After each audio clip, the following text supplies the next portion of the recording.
ಅವನಿಗೆ, ನಾನು ಬಹು ದಣಿದು ಬಂದಿದ್ದೇನೆ, ಆ ಕೆಂಪಾದ ರುಚಿ ಪದಾರ್ಥವನ್ನು ಈಗಲೇ ತಿನ್ನುವುದಕ್ಕೆ ಕೊಡಪ್ಪ ಎಂದು ಹೇಳಿದನು.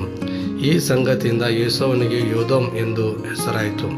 ಯಾಕೋಬನು ಅವನಿಗೆ, ನೀನು ಮೊದಲು ನಿನ್ನ ಚೊಚ್ಚಲತನದ ಹಕ್ಕನ್ನು ನನಗೆ ಮಾರಿಬಿಡು ಅನ್ನಲು ಏಸಾವನು, ಆಗಲಿ, ನಾನಂತೂ ಸಾಯುವವನಿಗೆ ಚೊಚ್ಚಲತನದಿಂದ ಪ್ರಯೋಜನವೇನು ಅಂದನು.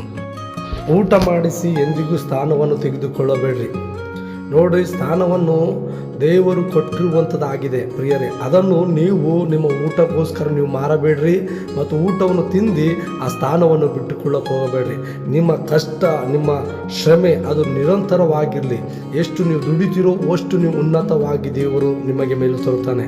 ಅದಕ್ಕಾಗಿ ಆಶೀರ್ವಾದ ಅದು ಎಲ್ಲಿದೆ ಅಂತಂದರೆ ದುಡಿಯೋದ್ರಲ್ಲಿಯೂ ಮತ್ತು ಯಥಾರ್ಥವಾಗಿ ಪ್ರಾರ್ಥನೆ ಮಾಡೋದ್ರಲ್ಲಿಯೂ ನೀವು ಪಡುವಂಥ ಪ್ರಯಾಸದಲ್ಲಿ ಆ ಒಂದು ಸಕ್ಸಸ್, ಆ ಯಶಸ್ವಿಯನ್ನು ನೀವು ಕಾಣುವವರಾಗಿರ್ತೀರಿ ಪ್ರಿಯರೇ. ಅದಕ್ಕಾಗಿ ನಾನು ಹೇಳ್ತೀನಿ ಯಾವಾಗಲೂ ಏನೆಂದರೆ, ನೀವು ಕಷ್ಟವನ್ನು ಪಟ್ಟಿದರೆ ನಿಮಗೆ ಬಹುಮಾನವಿದೆ.